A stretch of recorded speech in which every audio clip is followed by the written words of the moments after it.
I saw in the news today about the last of the convoy of the troops leaving Iraq.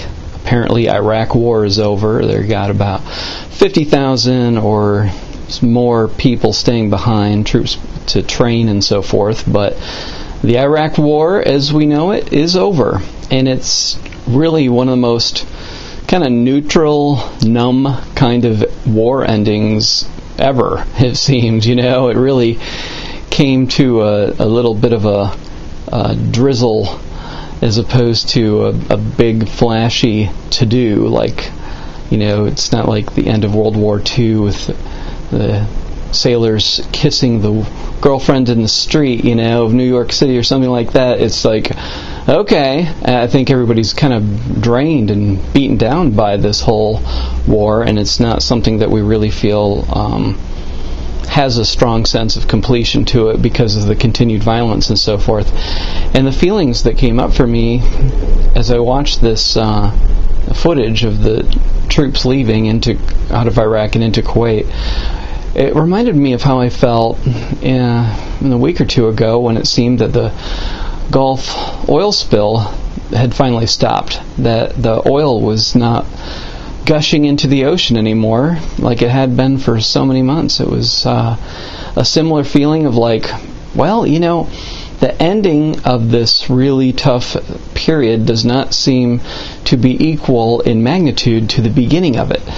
When the Iraq war began, myself and a lot of other spiritually focused people were really putting a lot of energy out there to just not let it happen, you know, to really just not allow it to manifest through our thoughts. And there's that horrible, helpless feeling when it did begin, because I think sensitive people knew this was not going to be pretty. And who knows how many people died all in all, probably over 200,000, I don't know for sure, but probably a lot more than if Hussein would have stayed in power. But what's done is done, and there is this completion now.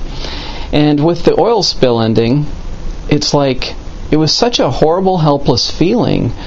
You know, let's say you're 30 days into it and you're still watching that footage every day and everything they're trying is failing. It was just a really depressing, horrible feeling. And now that has stopped. And the entire ecosystem of the region is not going to be completely destroyed, or so it seems. Our worst fears have not manifested, and yet there's still this kind of numb feeling. It's like these long-term situations that go on and on with a feeling of helplessness, it's hard to feel celebratory when they're over. But I do think that it's important to kind of breathe out, you know, just like the oil isn't leaking into the ocean anymore, and these ongoing wars do come to a close. Afghanistan too, as long as it's been, our nation's longest war is in Afghanistan. It will come to an end. And you know what? Life is going to go on. I am an optimist, and I see lots of signs of things improving in this world. People becoming more open-minded, becoming more empathic and connected, and I really do feel we're becoming a global village in terms of our emotional connection to all people, and it's a tough transition that we're going through. But these kinds of incidents remind us that even when horrible things are happening, and there's, you know, death and environmental problems and all this, it does come to a close. And I think that that's a metaphor for what we experience in our personal lives, that there may be times in which things seem really just, you know, stuck, and you feel helpless and hopeless and just uncomfortable, but you keep plugging away, and even when you feel like you're going through the motions and just, you know, scraping by in terms of your functioning and so forth, things do get better.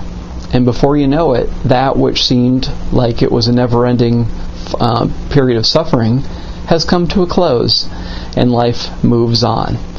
So again, I do think it's helpful to just have a bit of a ritual, personal ritual for letting go of the stress that was those initial phases of the Iraq War and the Gulf oil spill, and just breathe it out. Those things are coming to a close.